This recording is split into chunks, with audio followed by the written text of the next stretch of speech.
A partir de ahora vamos a estar o vamos a grabar para que quede en la parte de YouTube en el canal, para después nuevas presentaciones y todas estén juntas.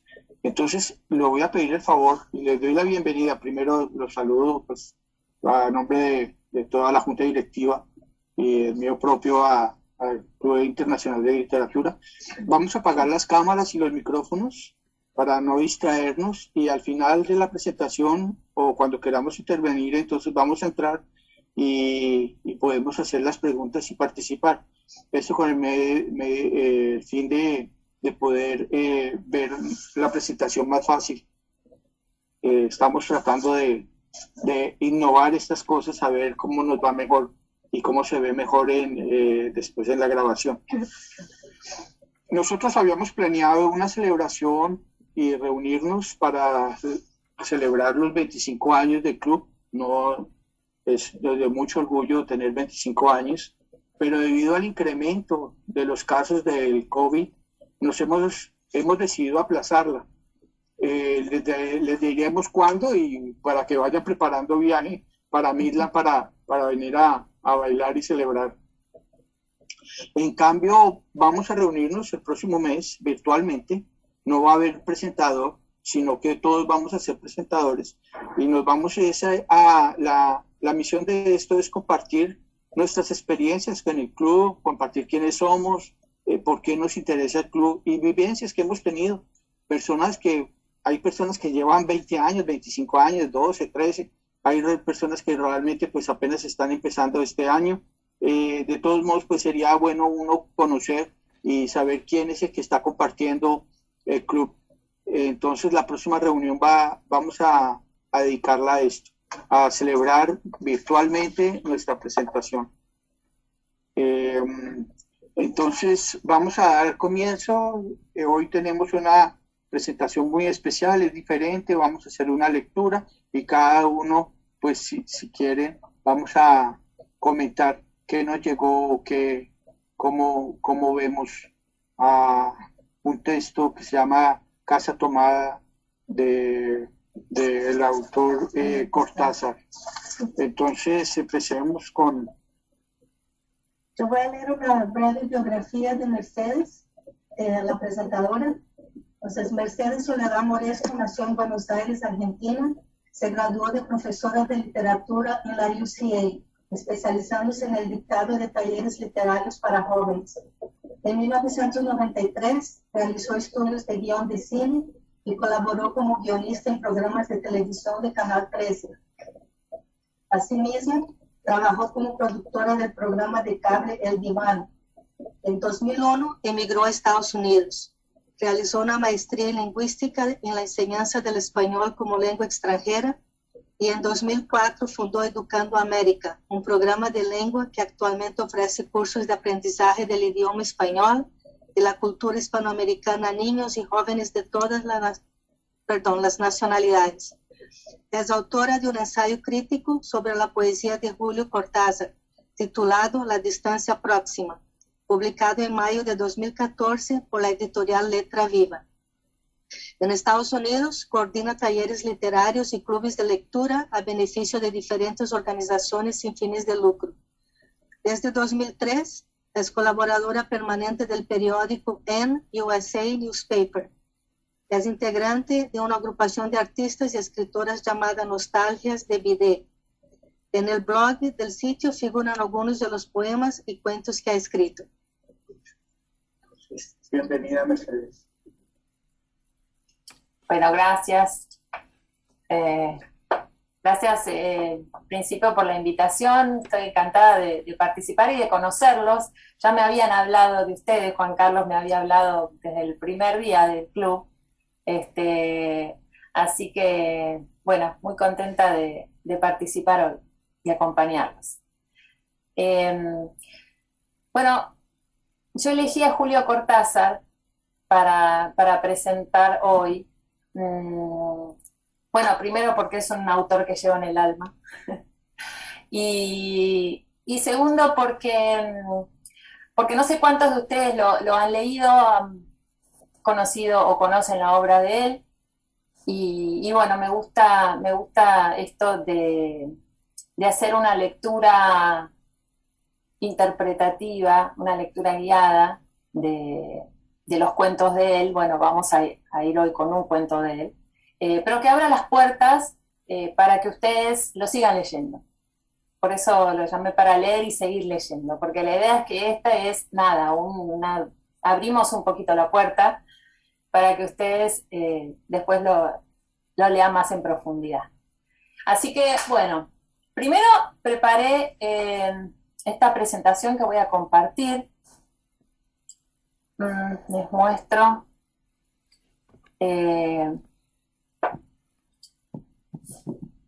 A ver, aquí estamos. Ustedes me dicen si lo ven bien. A ver, esperen que lo voy a abrir más grande. Sí, lo vemos, ¿eh? Lo ven bien, ¿no? Bueno,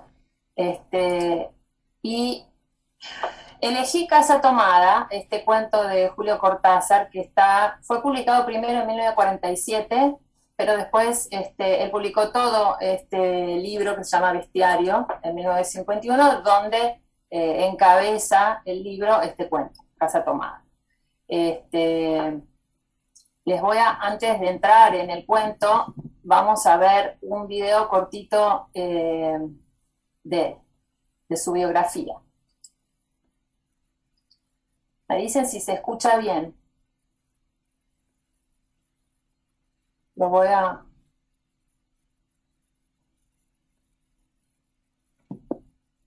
A ver si lo... intentar escribir un libro en donde el lector, en vez de leer la novela así consecutivamente, tuviera en primer lugar diferentes opciones, lo cual lo situaba ya casi en un pie de igualdad con el autor, porque el autor también había tomado diferentes opciones al escribir el libro. Posibilidad de elecciones, de dejar de lado una parte del libro y leer otra, o leerla en otro orden, y crearse un mundo en el cual él desempeñaba un papel activo y no pasivo. Me gustó mucho este video porque empieza hablando él, y entonces quería que lo conocieran de la fuente propia, que lo vieran. Seguramente lo han visto, obviamente, a Julio Cortázar, pero es una buena introducción. Está hablando de Rayuela, y que es su novela cumbre, por la que fue internacionalmente conocido. Y lo que dice ahí es muy importante, ¿no? Sobre todo esto último, que habla un poco de que esta novela la escribe él, pero se hace también con el lector, se hace con cada lectura y con lo que cada lector puede aportar a ese libro. Que esa un poco es lo que rige toda su literatura. Toda la literatura de Julio Cortázar viene por ahí, viene porque yo escribo, pero ustedes me leen y son tan activos como yo. Él considera al lector como un personaje, no un personaje, pero que él es muy activo en esa interpretación de lo que va a leer. Y ahora sí viene la vida de él. Florencio Cortázar nació en Bruselas el 26 de agosto de 1914, durante el inicio de la Primera Guerra Mundial. Volvió a Argentina con su familia. Cuando finalizó el conflicto, apenas tenía 4 años. Ya instalado en Banfield, a los 9 años comenzó a escribir sus primeros poemas y novelas, y a sus 21 años se recibió como profesor. Entre 1937 y 1943, ejerció dicha profesión en las localidades de Bolívar y Chivilcoy, actividad que le permitió seguir con sus escritos y practicar su lectura. En 1946, Juan Domingo Perón llegó al poder. Esta corriente política marcaría la vida del país y la de Cortázar, quien no se encontraba a favor del gobierno. Decidió abandonar la docencia y volvió a Buenos Aires. Obtuvo el título de traductor público de inglés y francés y posteriormente conoció a Aurora Bernardes, una joven traductora con la que comenzó un noviazgo. Decidió posteriormente publicar su cuento Casa Tomada, que dio lugar a varias interpretaciones. Una de ellas hacía alusión a una metáfora de cómo el peronismo habría invadido a la Argentina. En 1949 lanzó su primer poema, Los Reyes, firmado con su nombre. En 1951 se instaló definitivamente en París. El viaje coincidió con la primera publicación de su libro Bestiario en Argentina. A finales de ese mismo año empezó a trabajar como traductor para la UNESCO y en 1953 se casó con Aurora Bernardes. Comenzó a asistir a conciertos y exposiciones de arte en la capital francesa. Se abrió a nuevas influencias y en 1956 publicó Final del juego, su segundo libro de cuentos. En 1959, Las armas secretas, que causó una gran sensación, y en 1960 lanzó su primera novela, Los premios. Luego de pasar 2 años escribiendo, en 1963 lanzó Rayuela, un libro que rompió con los esquemas convencionales de la literatura. Fue el máximo exponente del boom de la literatura latinoamericana, conformada por Gabriel García Márquez, Mario Vargas Llosa, entre otros, escritores que fomentaron la unión entre la militancia y la literatura. En 1959, la Revolución cubana llevó al comunismo a dicho país. Cortázar visitó Cuba en los años 60 y a partir de ese entonces se identificó con el socialismo. Todos los fuegos, el fuego, su cuarto libro de cuentos, contenía una temática fantástica que recreaba una escena en la vida del Che Guevara. En 1968 estalló el Mayo francés y bajo el lema «La imaginación al poder», los estudiantes comenzaron una revuelta a la que pronto se les sumaron las centrales obreras y sindicales y entre ellos Julio Cortázar. A fines de los años 60, su relación con Aurora Bernardes estaba llegando a su fin. Conoció a Uneca Belis, encargada de una editorial francesa, y fue ella quien acompañó a Cortázar en este proceso de compromiso social. La situación en Argentina lo afligía. La derecha lo veía como un comunista y la izquierda no aceptaba su lucha desde la comodidad parisina. En 1970, en Chile, comenzó su mandato el primer presidente socialista del país, Salvador Allende. Cortázar asistió a la ceremonia. En 1973 lanzó Libro de Manuel y posteriormente cedió el dinero de los derechos de autor a los abogados que defendían a los presos políticos en Argentina. El 24 de marzo de 1976 comenzó la dictadura en Argentina y fue allí cuando Cortázar sintió la censura en carne propia. Su libro, Alguien que anda por ahí, fue prohibido en el país. En 1978 conoció a Carol Dulles, una escritora y activista norteamericana que se casó con él a sus 65 años. Se fueron a vivir a Nicaragua y apoyaron desde allí la causa del movimiento sandinista en su lucha contra la dictadura de Anastasio Somoza. De aquí salió el libro Nicaragua tan violentamente dulce. En 1981 los médicos le diagnosticaron leucemia y en 1982 falleció Carol Dulles. Tras la muerte de su mujer, se deprimió y decidió viajar a Buenos Aires. En 1983 volvió a la democracia de la Argentina con el triunfo de Raúl Alfonsín, pero lamentablemente Cortázar no tuvo la oportunidad de concretar un encuentro con él. Regresó a París. Su salud empeoraba, pero aún así escribió el libro de poemas Salvo el crepúsculo y sus poemas para su último libro, Negro en 10. El 12 de febrero de 1984, Cortázar falleció en París. Fue enterrado junto a la tumba de Carol, su última mujer. Así que ahora sabes.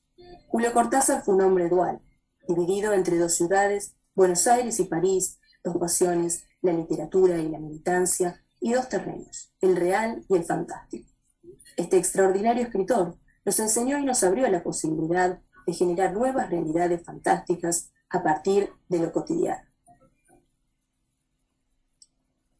A mí se me ocurrió, y sé muy bien que era una cosa difícil, realmente muy, muy difícil. Bueno, antes de empezar a leer, quería preguntarles quiénes de ustedes han leído ya el cuento Casa Tomada o han tenido oportunidad de leerlo ahora, esto que mandó Antonio. ¿Sí? Yo 1, sí. 2, 3. Ok. Bueno, buenísimo. Vamos a leerlo entonces. Quería ver más o menos cuántos eran los que lo conocían y cuántos lo leerían por primera vez, como para acompañarlos en la lectura. Vamos a hacer así, vamos a leer todo el cuento, lo voy a leer todo entero, sin interrupciones, y después por ahí vamos a volver a ciertos párrafos o a ciertos momentos que necesitemos volver. Voy a compartir mi pantalla, no sé si ustedes tienen el texto, Antonio lo mandó, pueden seguir con ustedes o simplemente miran la pantalla. Como ven, bueno, en la presentación de su vida, un poco, resume bastante bien, me pareció todo lo que fue Julio Cortázar. Y ese final también me parece interesante porque es lo que marca su literatura y sobre todo los cuentos. A él se lo cataloga como autor de cuentos que no son netamente fantásticos, se llaman neofantástico, ¿no? Es un nuevo concepto de lo fantástico en la literatura, porque no es el típico cuento fantástico que ustedes pueden encontrar en autores anteriores a él. Y que tiene que ver con esto de esa posición entre lo real y lo irreal. Entre una cosa muy cotidiana, ustedes leen cuentos y los cuentos pasan en Buenos Aires o en París, en las calles, ven gente común, todo es muy normal, salvo por un detalle. Y ese detalle es lo que cambia todo, y cambia de perspectiva. Les voy a mostrar de nuevo vamos a la presentación. ¿Quieren comentar algo ahora o seguimos? ¿Seguimos? Bueno. Volvemos a esto de Buenos Aires, querido. Acá está cortado. Tengo que volver a la anterior. Entonces, aquí tenemos. Bien. Algo importante para tener en cuenta es que este libro, este cuento, es parte de Bestiario. Como les decía, es el primer cuento que él publica, pero además es el primer cuento del primer libro que publica, que es Bestiario. Y eso tiene una intertextualidad interesante con respecto a lo que eran los bestiarios. Aquí les puse una imagen de un bestiario de la Edad Media, que eran colecciones de relatos referidos a animales reales o fantásticos que describían vicios o virtudes del hombre. Eso eran en la Edad Media. En este sentido, Cortázar toma este mismo título de bestiario, como si él también estuviera escribiendo un bestiario. ¿Por qué? Porque en él hay 8 cuentos, 8 relatos, y en cada uno presenta una bestia. Pero una bestia que no va a ser necesariamente un animal. De hecho, en Casa Tomada, los que lo han leído, no hay ningún animal. Y en esos 8 relatos, si no recuerdo mal, creo que hay dos me parece solamente, en los que aparece un animal. Que uno se llama Bestiario y aparece un tigre, y en otro es el famoso de los conejitos de la mujer que vomita conejitos. Pero en los otros no hay animales, pero sí hay una bestia relacionada con algo irracional, algo que no podemos explicar, ¿sí? En el sentido de que es irracional. Con esta idea, vamos a leer el cuento. Con esta idea y una más, esperen, una más. En esto que les contaba de lo neofantástico. ¿Qué es esto de lo neofantástico? Un cuento donde el relato mismo provoca incertidumbre. Es decir, nosotros vamos a terminar de leerlo y vamos a preguntar, ¿qué pasó? ¿Pasó esto o no? Pero nos quedan muchas dudas. Cortázar quiere que nos queden esas dudas. No quiere cerrarnos. Quiere que nos queden todas esas dudas, que sea ambiguo. ¿Sí? Lo otro es aceptado como natural, porque ahora después lo vamos a ver en Casa Tomada, pero esa bestia, si quieren, entre comillas, o eso extraño que aparece, muchas veces es aceptado como natural por los personajes. ¿Sí? ¿Por qué hace esto? Porque, bueno, Cortázar lo que busca es abordar la realidad, pero desde otra perspectiva.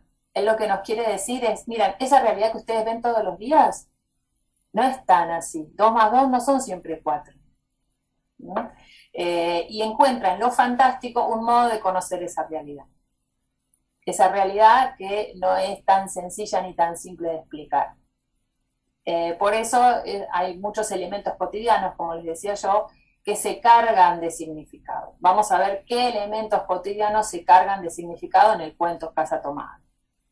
¿Y por qué? Porque, bueno, busca Cortázar que el lector se cuestione sus propios esquemas, que se cuestione este mundo tan racional, estas cosas que uno asume como tan naturales y normales. Bueno, él quiere que nos cuestionemos.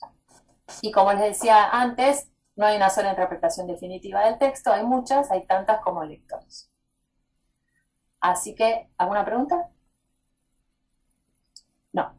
Entonces ahora sí, vamos a leer Me gusta leerlo de acá porque es una edición que han hecho especialmente para leer así en PDF, y entonces no es el libro tal cual, pero es casi como leyéramos el libro, del libro. Ustedes abren Bestiario, de hecho, y el primero que aparece, el primer cuento que aparece es este. Ah, esperen, no, esperen, que les quería leer algo muy cortito. Yo tengo una edición de los cuentos de Cortázar, que viene en una colección que se llama Biblioteca Personal de Borges, porque Borges hacía el prólogo de cada edición.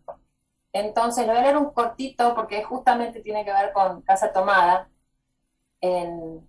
Borges hace el prólogo de esta edición y dice así: hacia 1940 y tantos, yo era secretario de redacción de una revista literaria más o menos secreta.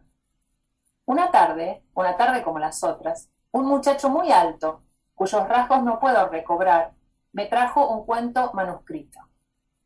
Le dije que volviera a los 10 días y que le daría mi parecer. Volvió a la semana. Le dije que su cuento me gustaba y que ya había sido entregado a la imprenta. Poco después, Julio Cortázar leyó en letras de molde Casa Tomada, con 2 ilustraciones a lápiz de Nora Borges, que es lo que se vio en el video. Vieron que está la tapa de Casa Tomada con esas 2 ilustraciones de Nora Borges. Pasaron los años y me confió una noche en París que esa había sido su primera publicación. Me honra haber sido su instrumento. Bueno, hasta ahí. Entonces, bueno, nada, es una anécdota interesante. Y ahora sí, vamos a Casa Tomada. ¿Se ve bien o lo agrando? A ver, un poquito más. Ahí mejor, ¿no? Nos gustaba la casa porque, aparte de espaciosa y antigua, hoy que las casas antiguas sucumben a la más ventajosa liquidación de sus materiales, guardaba los recuerdos de nuestros bisabuelos, el abuelo paterno, nuestros padres y toda la infancia. Nos habituamos, Irene y yo, a persistir solos en ella, lo que era una locura, pues en esa casa podían vivir 8 personas sin estorbarse. Hacíamos la limpieza por la mañana, levantándonos a las 7, y eso de las 11 yo le dejaba a Irene las últimas habitaciones por repasar y me iba a la cocina. Almorzábamos al mediodía, siempre puntuales. Ya no quedaba nada por hacer fuera de unos platos sucios. Nos resultaba grato almorzar pensando en la casa profunda y silenciosa y cómo nos bastábamos para mantenerla limpia. A veces llegábamos a creer que era ella la que no nos dejó casarnos. Irene rechazó 2 pretendientes sin mayor motivo. A mí se me murió María Esther antes de que llegáramos a comprometernos. Entramos en los 40 años con la inexpresada idea de que el nuestro simple y silencioso matrimonio de hermanos era necesaria clausura de la genealogía asentada por nuestros bisabuelos en nuestra casa. Nos moriríamos algún día allí. Vagos y esquivos primos se quedarían con la casa y la echarían al suelo para enriquecerse con el terreno y los ladrillos. O mejor, nosotros mismos la voltearíamos justicieramente antes de que fuese demasiado tarde. Irene era una chica nacida para no molestar a nadie. Aparte de su actividad matinal, se pasaba el resto del día tejiendo en el sofá de su dormitorio. No sé por qué tejía tanto. Yo creo que las mujeres tejen cuando han encontrado en esa labor el gran pretexto para no hacer nada. Irene no era así. Tejía cosas siempre necesarias. Tricotas para el invierno, medias para mí, mañanitas y chalecos para ella. A veces tejía un chaleco y después lo destejía en un momento porque algo no le agradaba. Era gracioso ver en la canastilla el montón de lana encrespada resistiéndose a perder su forma de algunas horas. Los sábados iba yo al centro a comprarle lana. Irene tenía fe en mi gusto, se complacía con los colores y nunca tuve que devolver madejas. Yo apreciaba esas salidas para dar una vuelta Yo aprovechaba esas salidas para dar una vuelta por las librerías y preguntar vanamente si había novedades en literatura francesa. Desde 1939 no llegaba nada valioso a la Argentina. Pero es de la casa que me interesa hablar, de la casa y de Irene, porque yo no tengo importancia. Me pregunto, ¿qué hubiera hecho Irene sin el tejido? Uno puede releer un libro, pero cuando un pullover está terminado no se puede repetirlo sin escándalo. Un día encontré el cajón de abajo de la cómoda de alcanfor lleno de paneletas blancas, verdes, lila. Estaban con naftalina, apiladas como en una mercería. No tuve valor para preguntarle a Irene qué pensaba hacer con ellas. No necesitábamos ganarnos la vida. Todos los meses llegaba plata de los campos y el dinero aumentaba. Pero a Irene solamente la entretenía el tejido. Mostraba una destreza maravillosa y a mí se me iban las horas viéndole las manos como erizos plateados, agujas yendo y viniendo y una o dos canastillas en el suelo donde se agitaban constantemente los ovillos. Era hermoso. ¿Cómo no acordarme de la distribución de la casa? El comedor, una sala con gobelinos, la biblioteca y 3 dormitorios grandes quedaban en la parte más retirada, la que mira hacia Rodríguez Peña. Solamente un pasillo con su maciza puerta de roble aislaba esa parte del ala delantera donde había un baño, la cocina, nuestros dormitorios y el living central, al cual comunicaban los dormitorios y el pasillo. Se entraba a la casa por un zaguán con mayólica y la puerta cancel daba al living. De manera que uno entraba por el zaguán, abría la cancel y pasaba al living. Tenía a los lados las puertas de nuestros dormitorios y al frente el pasillo que conducía a la parte más retirada. Avanzando por el pasillo se franqueaba la puerta de roble y más allá empezaba el otro lado de la casa. O bien se podía girar a la izquierda justamente antes de la puerta y seguir por un pasillo más estrecho que llevaba a la cocina y al baño. Cuando la puerta estaba abierta, advertía uno que la casa era muy grande. Si no, daba la impresión de un departamento de los que se edifican ahora, apenas para moverse. Irene y yo vivíamos siempre en esta parte de la casa, casi nunca íbamos más allá de la puerta de roble, salvo para hacer la limpieza, pues es increíble cómo se junta tierra en los muebles. Buenos Aires será una ciudad limpia, pero eso lo debe a sus habitantes y no a otra cosa. Hay demasiada tierra en el aire. Apenas sopla una ráfaga, se palpa el polvo de los mármoles de las consolas y entre los rombos de las carpetas de macramé. Da trabajo sacarlo bien con plumero, vuela y se suspende en el aire. Un momento después se deposita de nuevo en los muebles y los pianos. Lo recordaré siempre con claridad porque fue simple y sin circunstancias inútiles. Irene estaba tejiendo en su dormitorio. Eran las 8 de la noche, y de repente se me ocurrió poner al fuego la pavita del mate. Fui por el pasillo hasta enfrentar la entornada puerta de roble, y daba la vuelta al codo que llevaba a la cocina cuando escuché algo en el comedor o en la biblioteca. El sonido venía impreciso y sordo, como un volcarse de silla sobre la alfombra o un ahogado susurro de conversación. También lo oí, al mismo tiempo o un segundo después, en el fondo del pasillo que traía desde aquellas piezas hasta la puerta. Me tiré contra la pared antes de que fuera demasiado tarde. La cerré de golpe apoyando el cuerpo. Felizmente la llave estaba puesta de nuestro lado y además corrí el gran cerrojo para más seguridad. Fui a la cocina, calenté la pavita y cuando estuve de vuelta con la bandeja del mate le dije a Irene: tuve que cerrar la puerta del pasillo. Han tomado parte del fondo. Dejó caer el tejido y me miró con sus graves ojos cansados. ¿Estás seguro? Asentí. Entonces, dijo recogiendo las agujas, tendremos que vivir en este lado. Yo cebaba el mate con mucho cuidado, pero ella tardó un rato en reanudar su labor. Me acuerdo que me tejía un chaleco gris. A mí me gustaba ese chaleco. Los primeros días nos pareció penoso, porque ambos habíamos dejado en la parte tomada muchas cosas que queríamos. Mis libros de literatura francesa, por ejemplo, estaban todos en la biblioteca. Irene pensó en una botella de esperidina de muchos años. Con frecuencia, pero esto solamente sucedió los primeros días, cerrábamos algún cajón de las cómodas y nos mirábamos con tristeza. No está aquí. Y era una cosa más de todo lo que habíamos perdido al otro lado de la casa.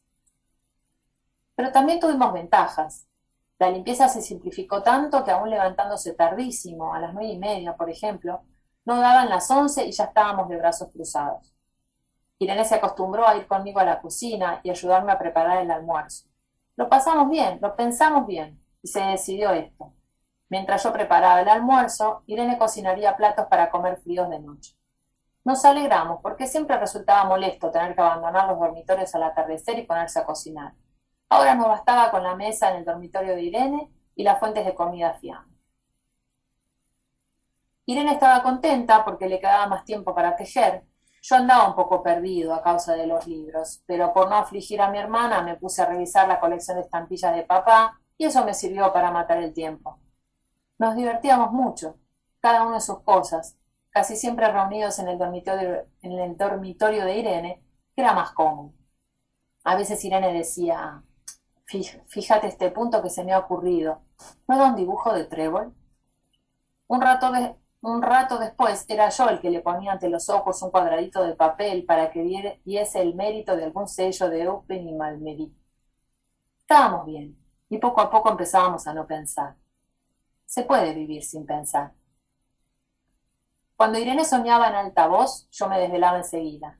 Nunca pude habituarme a esa voz de estatua o papagayo, voz que viene de los sueños y no de la garganta. Irene decía que mis sueños consistían en grandes sacudones que a veces hacían caer el cobertor. Nuestros dormitorios tenían el living de por medio, pero de noche se escuchaba cualquier cosa en la casa. Nos oíamos respirar, toser, presentíamos el ademán que conduce a la llave del velador, los mutuos y frecuentes insomnios. Aparte de eso, todo estaba callado en la casa. De día eran los rumores domésticos, el roce metálico de las agujas de tejer, un crujido al pasar, las hojas del álbum filatélico. La puerta de roble, creo haberlo dicho, era maciza. En la cocina y el baño, que quedaban tocando la parte tomada, nos poníamos a hablar en voz más alta o Irene cantaba canciones de cuna. En una cocina hay demasiados ruidos de loza y vidrios para que otros sonidos irrumpan en ella. Muy pocas veces permitíamos allí el silencio, pero cuando tornábamos a los dormitorios del living, entonces la casa se ponía callada y a media luz hasta pisábamos despacio para no molestarnos.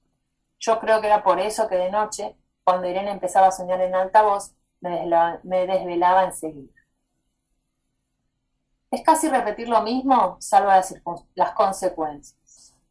De noche siento sed, y antes de acostarnos le dije a Irene que iba hasta la cocina a servirme un vaso de agua. Desde la puerta del dormitorio, que ella tejía, oí ruido en la cocina. Tal vez en la cocina o tal vez en el baño, porque el codo del pasillo apagaba el sonido. A Irene le llamó la atención mi brusca manera de detenerme y vino a mi lado sin decir palabra.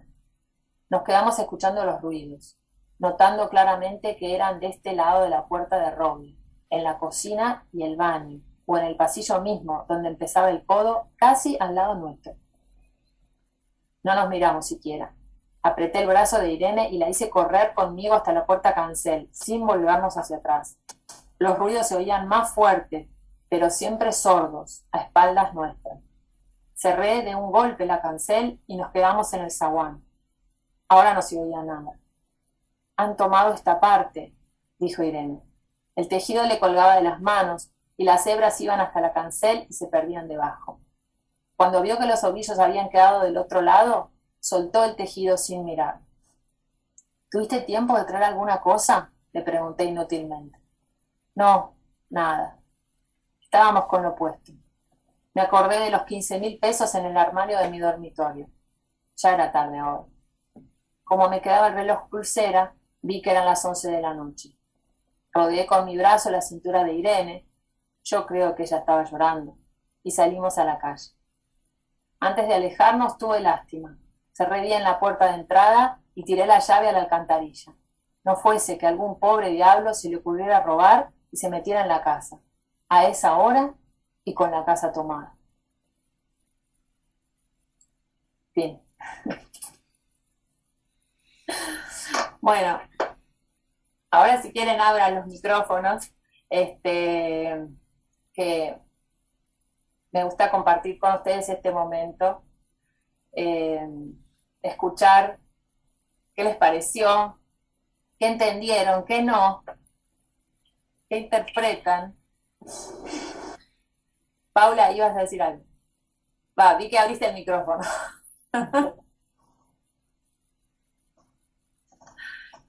No, pero hay mucho ruido en casa. No, era porque vos dijiste, pero voy a poner en mute. Bueno. Sí, bueno, el que quiera hablar, podemos hacer así, como porque es verdad, si todos abren los micrófonos de golpe, no se escucha bien. Pero bueno, Juan, sí. Sí, yo si no me hubieras dado la bibliografía de Cortázar, te diría que no entiendo nada. Correcto, la interpretación mía de la casa tomada viene de lo que él dice que pasa, digamos, se alía al comunismo, al socialismo, mejor dicho, y que alguien tomó la casa por alguna razón. Pero claro, si yo no lo sabía, probablemente no hubiera sido mi idea la que te acabo de decir. Claro, claro. Esa es una de las interpretaciones que se hizo de este cuento. Creo que con respecto al comunismo, no al comunismo, al peronismo, porque él escribe en la época de Perón, y él era antiperonista, y entonces él sentía que el peronismo había tomado la casa. Pero no, él desestimó esta interpretación, él dijo, no lo escribí, por eso no está mal, no la desestimó, perdón, digo mal, no desestimó la interpretación. Dijo que él no había pensado en eso cuando escribió el cuento, pero que era tan válida como cualquier otra. Pero si no les hubiera dado eso, el cuento en sí mismo, ¿se entiende o no se entiende? O nos deja con muchas dudas, ¿no? Me parece. A ver. A mí me sorprendió la postura naif de estas dos personas que van dejando que los invadan sin hacer nada y tomándolo como una cosa natural, como que bueno, ya están ahí, nosotros estamos de este lado, estamos a salvo, y luego, claro, ante esa pasividad, la invasión continúa y los dejan afuera. Y entonces cuando escuché hoy o en algún momento, creo que al principio, cuando empezaste a decir que esto podía estar relacionado con una cuestión política que tuviera que ver con el peronismo, me cerró perfecto. Ahí dije, bueno, si esta es la razón, me cierra. Pero bueno, ahora estás diciendo que él dice que no, que se puede relacionar, pero que no era su idea cuando lo escribió. Entonces, otra vez me vuelve la duda, ¿cuál era su idea cuando lo escribió? Claro, exacto. ¿Y qué otras ideas se les ocurren a ustedes? Porque esta está, y se han hecho, te digo, hasta libros con esta interpretación política. Pero él lo que dijo es que simplemente no estaba pensando en eso cuando lo escribió. A ver, ¿qué otras cosas se le ocurren a ustedes, Antonio? Sí, pues nosotros hicimos la tarea y estuvimos mirando acerca de Julio Cortázar y la bibliografía, y encontramos una entrevista que le hicieron a él acerca de este libro, y él dice que él realmente pues no tenía nada político, y pues tampoco yo lo veo porque pues yo no sufrí peronismo ni nada de esto, estoy bastante alejado de quién era él, sé más de las cosas que del hombre, pero realmente él decía que había sido una pesadilla, que él cuando se levantó entonces tomó la máquina de escribir y la escribió, que la interpretación pues cada uno se lo da. A mí me llama la atención es el miedo, cómo sea del miedo sin perdón o sin cuestionarse, sino simplemente escucha, y es una cosa, él habla mucho de los sonidos, el sonido sordo, el sonido impreso, el sonido que irrumpe, un sonido de una voz, de una estatua, ¿sí? O de un papagayo, esas cosas que realmente son, pues para imaginarse uno, como uno se imagina un sonido sordo, y con miedo, y la aceptación que da a ellos de que se va tomando algo, que no dice que la casa terminan botando las llaves. Claro, exacto. Es como esas películas de terror que a veces si te muestran el monstruo ya no te da ni miedo, pero si lo escuchás, ¿no? El sonido, eso es tal cual, es súper interesante. Y además que, a ver, para ellos parece ser clarísimo quién es. No es que han tomado la parte del fondo, dice, y la hermana le pregunta quién. O sea, ¿quién? ¿Cómo? ¿Dónde? No, ni siquiera se asombra, dice, y deja caer el tejido, es todo. O sea, es como si, no sé, hasta a mí me da la sensación como si hasta lo hubieran estado esperando, no sé, pero no tiene ninguna sorpresa la hermana. Sí, Hilda. me llevó más para la parte psicológica de la relación entre hermanos. Al principio los vi como, me dio una sensación de soledad y que se habían como unido ellos dos para no caer en esa soledad de no tener una pareja, de no tener una familia, de no tener... y que hacen como un pacto de vivir cada uno lo suyo, haciendo cosas que le den, le llenen un poco la vida, ¿no? Y cuando yo escucho esto de que las voces y que las casas se le va haciendo cada vez más pequeña y ellos van perdiendo sus cosas muy personales como los libros. Entonces yo lo veo como que esa soledad se va ampliando. Sí. Se va ampliando y ellos cada vez tienen menos espacio y menos... Y de pronto cuando dice se vencen, yo digo, se vencieron, salieron de la casa, dejaron que, no sé, los miedos, como dice Fabián, los miedos y que los ruidos los vencieran. Digo, sí, la verdad que era esa soledad y ese miedo los venció y le ganó en esta experiencia de vida, ¿no?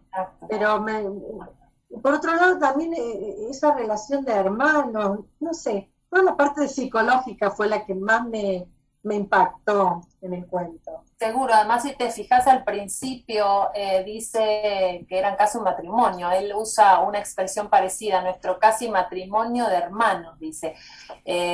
Cuando un escritor como él escribe un cuento así, no sobra una palabra, no pone una palabra porque sí, porque se le ocurrió poner matrimonio, por algo pone matrimonio, y de hecho hasta cuenta anécdotas muy íntimas, ¿no? Como el otro escuchaba al otro dormir y hasta cómo se iba a prender la luz o no, aunque aclara que están en dormitorios diferentes.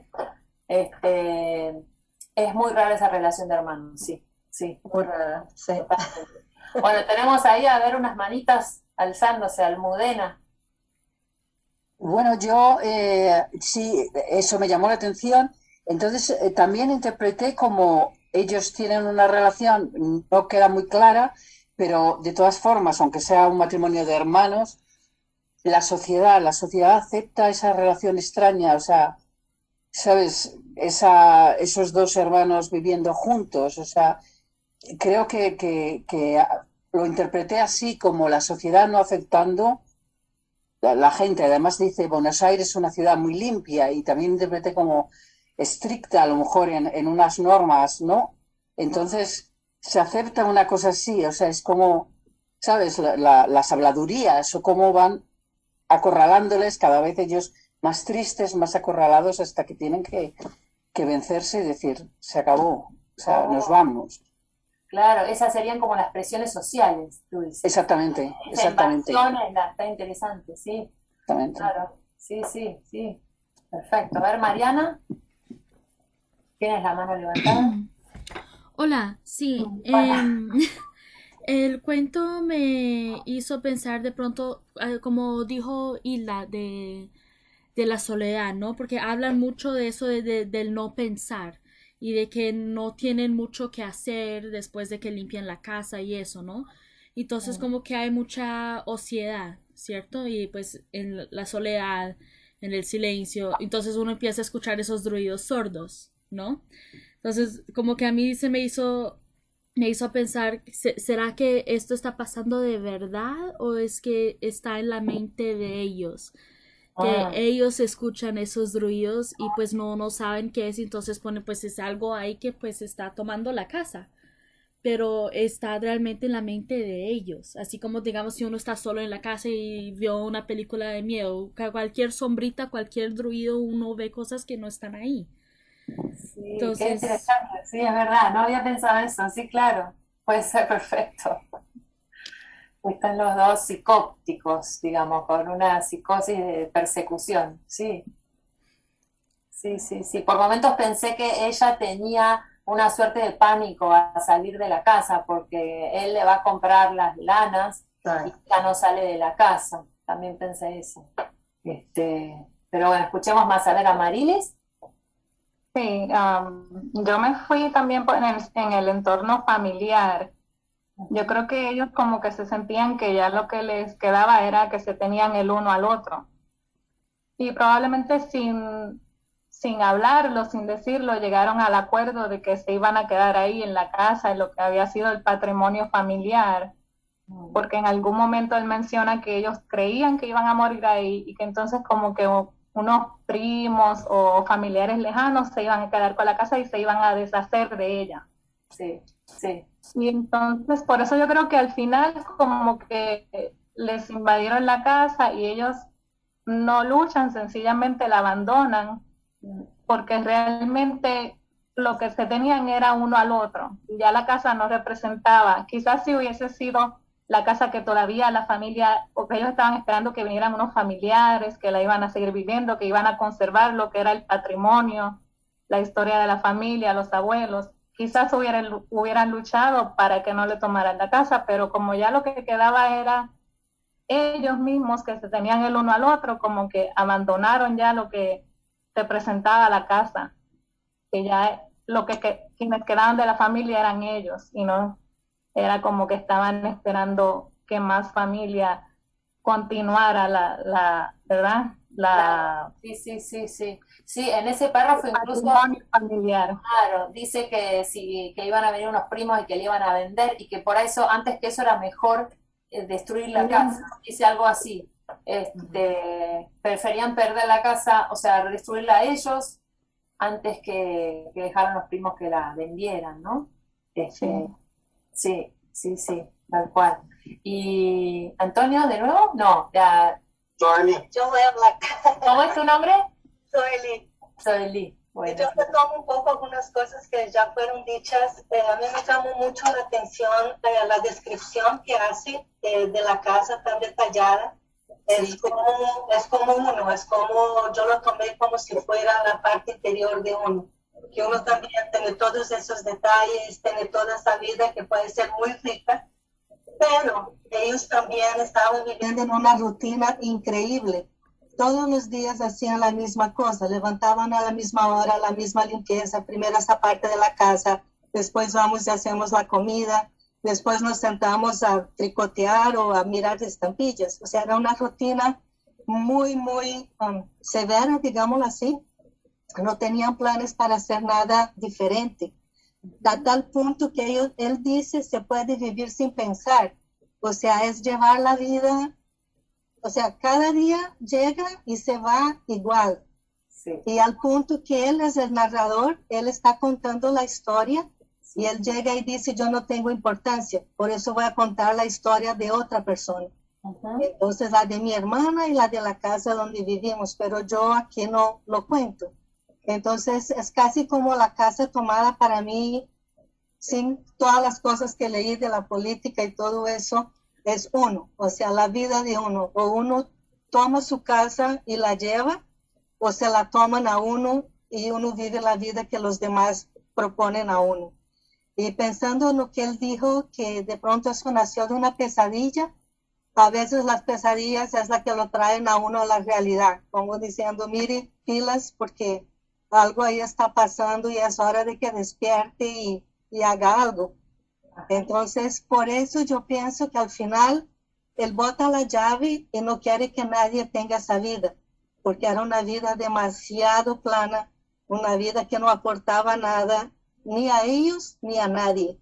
Ni siquiera tenían que trabajar, la plata les llegaba, todo estaba ahí, no tenían que hacer nada, era una vida que no tenía sentido, me parece. Entonces bota la llave, salimos de la casa, tratemos de vivir ahora sí la vida que de pronto merecemos o debemos tenerla. Qué interesante, qué interesante. Fantástico, Soeli, excelente. Nunca lo hubiera pensado, pero es real.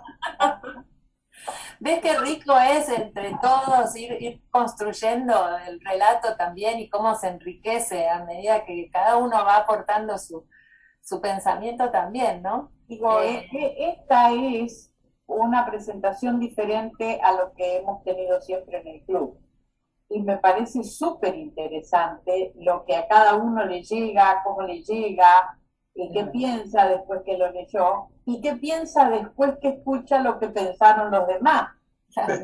Entonces mi pregunta es, para vos, Mercedes, que sos una especialista en Cortázar, que no somos nosotros no somos especialistas en Cortázar, ¿y qué pensaste vos? ¿O qué conclusión sacaste? Que lo conocés más que cualquiera de nosotros, o su obra, ¿no? No a él. Bueno, yo estoy un poco cerca de esa interpretación que dio Soelis. Recién, un poco porque a mí me hace pensar, este cuento siempre me hace pensar en, como él nos da la libertad realmente, que cada uno interprete lo que quiera, y también porque este cuento nació de un sueño, de todas las veces que nos dejamos invadir por circunstancias externas que nosotras conocemos bien, como ellos, no se tienen que preguntar qué es, pero que nos van dejando afuera de nosotros mismos.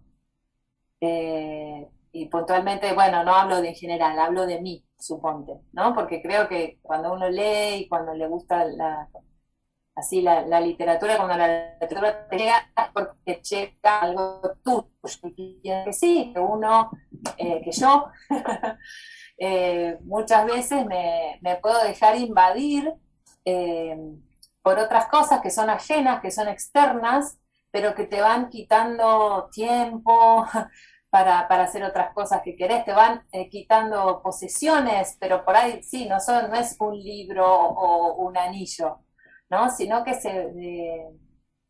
te vas dejando invadir por cuestiones externas que te sacan de uno mismo. Y me parece que el cuento, por lo menos a mí, me suena como un timbre, como una alarma, ¿no? Como un decir, como decir, no dejes que pase esto, no dejes que te dejen fuera de tu casa. Tu casa es esto, para ellos la casa era todo lo que tenían y quedaron afuera, porque se dejaron invadir. Como dijeron ustedes al principio también, me asombra que nadie lucha, nadie les cierra, bueno, les cierran la puerta, ¿no? Sí tratan de que no los invadan un poco, pero después no hacen nada más. Y después tiran la llave por la alcantarilla y nada. A mí me gusta interpretarlo así. Yeah. Sí. Y sí, y Leticia. Yo pensé muy diferente a todos ustedes. A ver. Yo pensé que la casa era su cabeza, su mente, sus pensamientos que él traía ahí, y que la rutina era un pensamiento obsesivo que él tenía.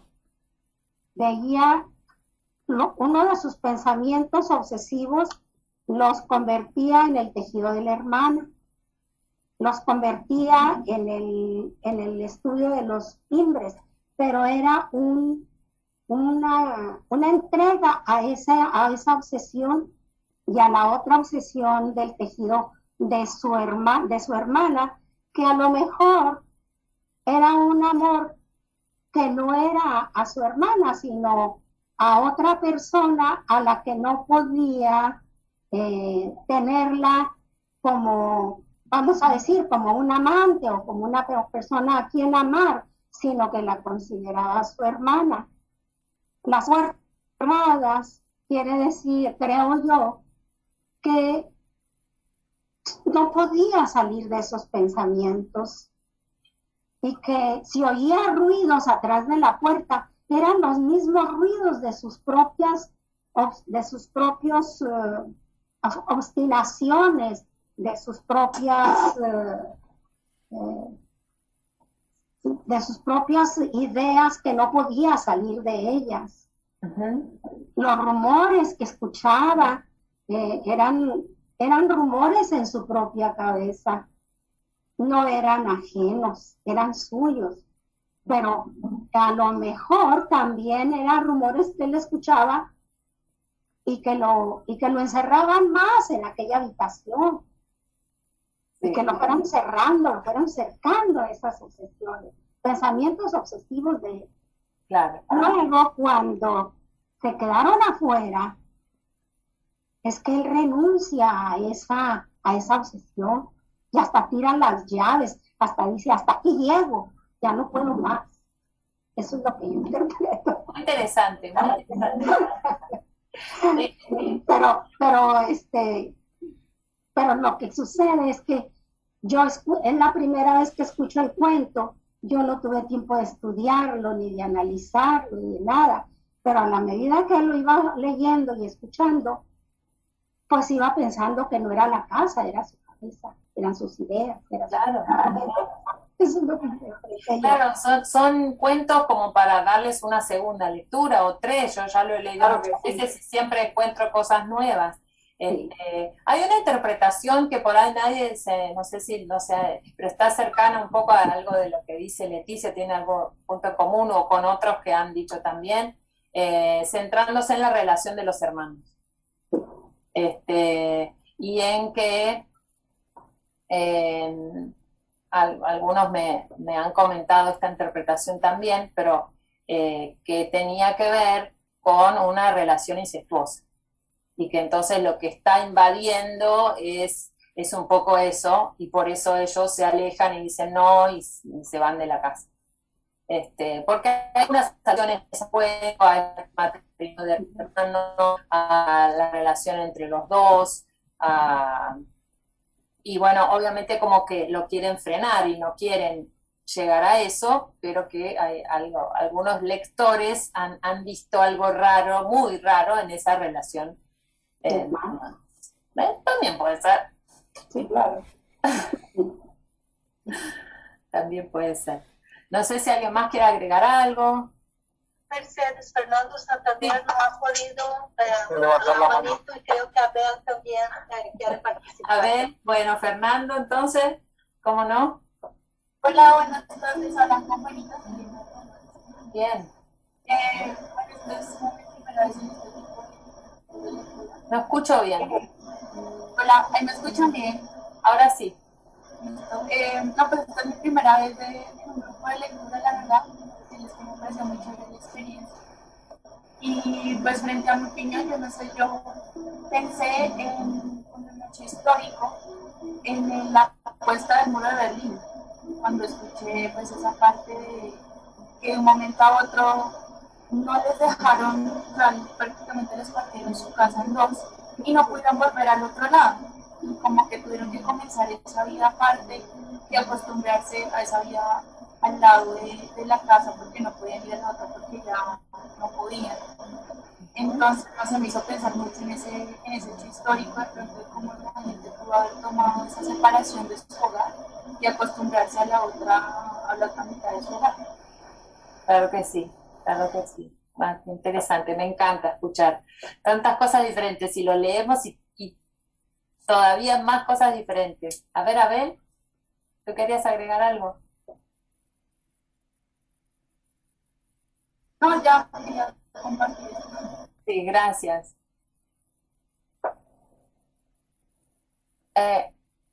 Abel, no te escuchamos.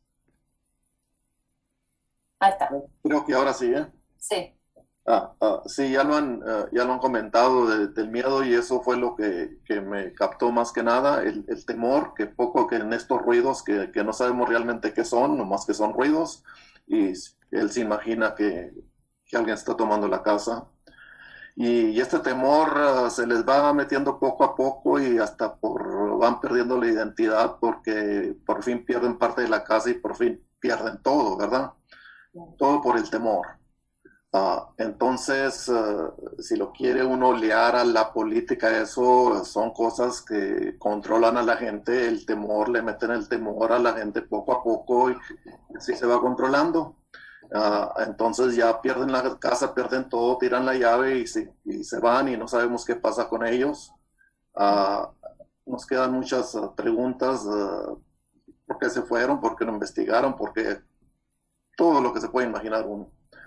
Entonces, eso del miedo, estoy exactamente en estos días estoy leyendo otro libro para otro club de lectura en San Antonio, en el tiempo de las mariposas, de Julia Álvarez. Entonces, pues el dictador también les mete el miedo a todo mundo y controla a todo mundo, ¿verdad? Así es y hasta que la gente empieza a salir de eso, pero así pasa siempre con con todas las dictaduras de que por habidas y por haber, que controlan a todo mundo con el temor. Sí, sí, sí, sí, sí. Sí, ya sea el muro de Berlín, ya sea el peronismo, ya sea la Segunda Guerra Mundial, sí, sí, sí, totalmente, totalmente. Ahí vi por ahí una manito, Tere, ¿tenías la manito levantada? Tere Pérez, no, ¿trabajó? No veo más manos, no sé. ¿Qué dicen ustedes? Sí, ahí está, Tere. ¿Querías hablar? Hola, sí, Mercedes, un gusto escucharte. Qué lindo también. Qué maravilla y qué interesante. No había leído el cuento. Me parecen magníficas las interpretaciones. Yo también lo vi del lado político y hay tres cosas que me llamaron muchísimo la atención. Primero, la invasión. Yo sentí una total invasión. Segundo, la resignación total de los protagonistas. O sea, su resignación y bueno, y nos queda la mitad, nos adaptamos a la mitad. Y la otra cosa que me llamó la atención muchísimo fue que el único acto de rebeldía que vi fue cuando arrojaron las llaves. Entonces, esas son las tres cosas que me llamaron muchísimo la atención de todo el cuento, ¿no? Es interesantísimo escucharlos a todos, pero la resignación, eso, bueno, es lo que hay y ellos siguen viviendo hasta que salen de la casa. Pero lo veo, sí, muy relacionado con la política, definitivamente. Sí. Y Tere, ¿por qué ves como un acto de rebeldía el hecho de que ellos tiran la llave? Porque la llave es como, siempre la llave es lo que te da la entrada a la casa. Entonces, de alguna manera, yo sentí como que eso era lo único que les quedaba y entonces es un símbolo, porque ya la casa está invadida. Sí, sí. Pero lo que te da la entrada a la llave es a la casa la llave. Entonces ese símbolo de entrada que no tiene importancia, pues es como que lo tira, no sé. Eso fue lo que yo lo entendí así. No, está bien, está bien. A mí me quería preguntarte, porque aparte dice en ese último párrafo, no vaya a ser que alguien entre a robar, ¿no? Sí. Con la casa tomada, como que incluso para un ladrón sí. puede ser peligrosa la casa. Sí, bueno, me había olvidado, es verdad, de eso, de esa última línea. Sí. Genial, qué genial. Sí, sí, claro, me parece sumamente interesante. Muy bueno, gracias, Tere. De nada. Qué curioso que se dejen tomar por quién sabe qué, o quiénes son los que están tomando la casa, y eso lo aceptan con resignación. De repente cierran la puerta del frente, que es por donde todo el mundo entra y sale, a esa le ponen llave y tiran la llave, porque el que entre en la forma correcta, digamos, no tendría que entrar. Es como una contradicción importante, porque el que viene por izquierda entra, pero el que viene por derecha no, ese es un peligro. Podría ser un ladrón o podría ser una visita o cualquier otra persona que no tuviera mala intención, ¿no? Exacto, exacto, exacto. Bueno, esto es lo que tienen los cuentos de Cortázar. Esta manera de narrar que tienen, todo esto que les leí antes de lo neofantástico, de cómo instala el cuento en un lugar ambiguo, donde no hay una única respuesta, donde no hay una única lectura, donde justamente ustedes también pueden aventurar tantas interpretaciones como quieran. Les sugiero, si quieren seguir o se quedaron con ganas, que lean Ómnibus. Es del mismo bestiario, está ahí también, y tiene muchas similitudes con Casa Tomada en esto, en este sentido de que hay como una...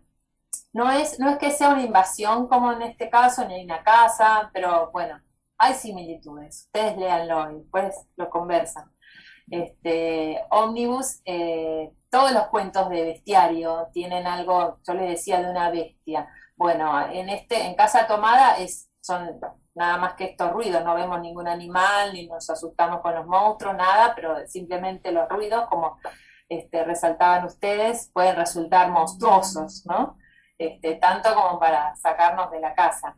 En Ómnibus pasa otra cosa, no les voy a contar, sucede dentro de un ómnibus en Buenos Aires, pero también hay una presencia y hay algo extraño y muchas cosas que no nos explicamos, y bueno, y nada, léanlo.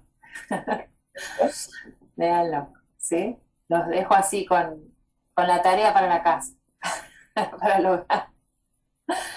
Es apasionante. Y ahora que tienen un poco toda esa idea, como vos decías, Juan, si no lo hubieras dicho esto antes, no entendía nada. Bueno, ahora si lees con esa actitud o buscando, entendiendo que eso raro que no entendés es lo que Cortázar quiere a propósito eso, quiere que no entiendas, quiere que te preguntes.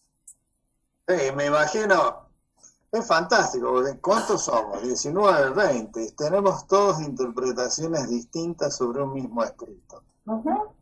Y eso lleva a la reflexión, ¿cierto? Pues no será la realidad que todos tenemos distintas interpretaciones de lo que nos va sucediendo. Es una cosa, ¿no? Claro, exacto, así es. Muy lindo, Mercedes, muy lindo. Bueno, me alegro que... Yo tengo una pregunta sobre Cortázar, que a lo mejor tiene que ver con mi propio desconocimiento. Acepto. Digo, ¿por qué se considera un autor argentino Cortázar cuando obviamente él no era argentino? ¿Por qué se identifica tanto él con su identidad de argentino? Pero era argentino, o sea, nació en Bruselas, claro, pero los padres argentinos, y a los 4 meses creo que ya estaba acá, porque el padre era diplomático. Entonces estaba en misión diplomática en Bruselas, por esa circunstancia, digamos, nació en Bruselas, pero él tiene pasaporte argentino. No, pasaporte francés. Lo que pasa es que a los 40 años él se fue a París, él se fue a vivir a París y después vivió el resto de su vida en París, eso es cierto, pero porque al principio fue viajó a París porque era una época en que París, bueno, era como la cumbre de los escritores y artistas de los años 40.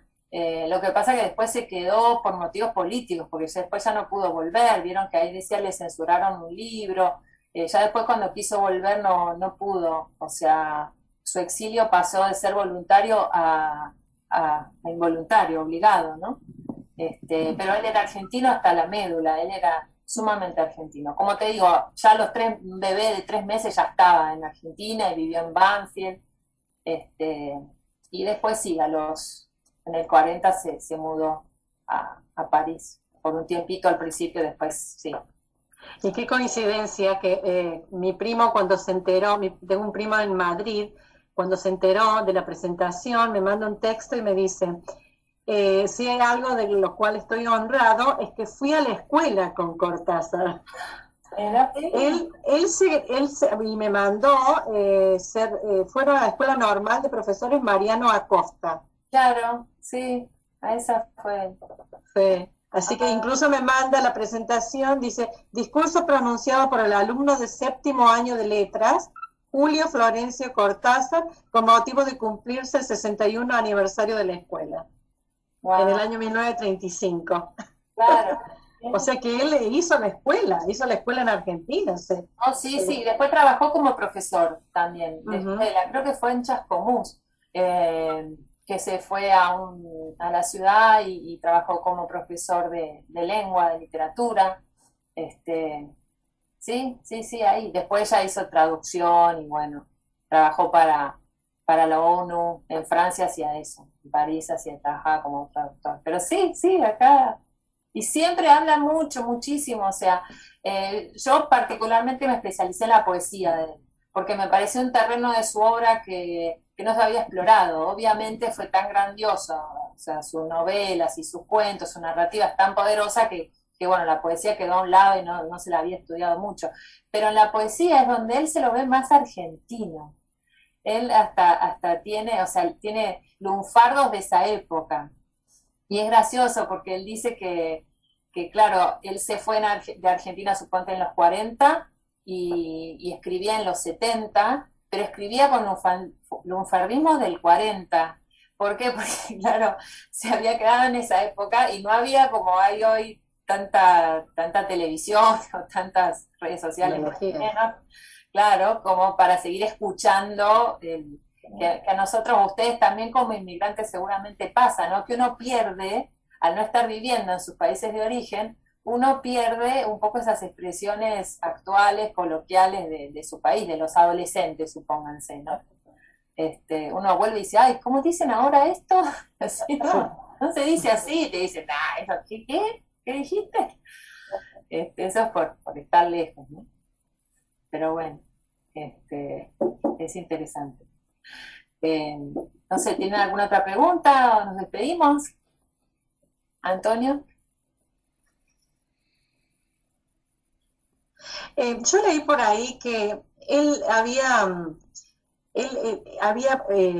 era como el ícono de la literatura en la época junto con Vargas Llosa. ¿Cómo definirías su estilo de escritura? O sea, ¿por qué él era un ícono? ¿Qué hizo? ¿Qué rompió? ¿Qué molde rompió? Y bueno, él, sobre todo con Rayuela, rompió ese molde. Con los cuentos también. A ver, él es parte de lo que se llama el boom latinoamericano. Surgen unos escritores que publican y son bestsellers prácticamente, como Vargas Llosa, como Asturias, como García Márquez, porque rompen un molde de la literatura, te diría, más tradicional, más de la novela realista. Hacen y tienen una posición, una visión de la realidad y de las cosas que está muy relacionada con lo fantástico, sobre todo en todo lo que es Latinoamérica, ¿no? Bueno, García Márquez por ahí con el realismo mágico, y él con estos cuentos fantásticos o neofantásticos que te digo. Lo fantástico es complejo porque es como un paraguas enorme donde entran un montón de subdivisiones. Entonces él particularmente tiene un estilo muy particular que es que vos decís, no, pero fantástico no es, no pasa nada, a ver, no, yo te la explico así, guasá, pero no pasó nada fantástico, no, sí, es este estilo del cuento fantástico. En cuanto a romper moldes, más que nada lo rompe con la novela, con Rayuela, porque en vez de escribir una novela que empieza en el capítulo 1 y termina en el capítulo 100, ¿no? Él escribe una novela que el lector puede rearmar, digamos. Si vos podés leer la novela de dos formas. Una, bueno, del 1 al 100, o siguiendo un camino que él te pone en la primera página, te dice, bueno, empezás por el capítulo 37, estoy inventando, no me acuerdo, pero seguí por el 8, después vas al 99, después al 7 y así. Y entonces es como si leyeras otra novela. Es interesante hacer esa experiencia. Es como una especie de novela experimental donde el lector ya no se considera más él hablaba del lector hembra o el lector macho, ¿no? Hembra en el sentido de que es pasivo. El lector hembra es el lector pasivo, el lector que leyó y ya está. Lo cerró y ahí terminó el cuento. El lector macho es el lector que tiene, ahora sería muy, lo tendrían de... Sí. Lo matan. Medio complicado. Pero yo estoy hablando por él, no es que yo estoy diciendo lo que él decía. Pero como que es activo. ¿Entendés? Pero bueno, no decía que leer como mujer o leer como hombre. Una mujer puede también tener una lectura activa de la obra. Ahora por ahí hubiera modificado un poquito las palabras para que se entienda el mensaje. Lo que quería decir es eso, ser activo, lo que fueron ustedes hoy. Es decir, poner su propia interpretación y decir, para mí esto es tal cosa, para mí tal otra, yo creo que viene por acá, yo por allá. Es eso, es ser activos con... Y eso no se había dado antes, ¿no? En la literatura.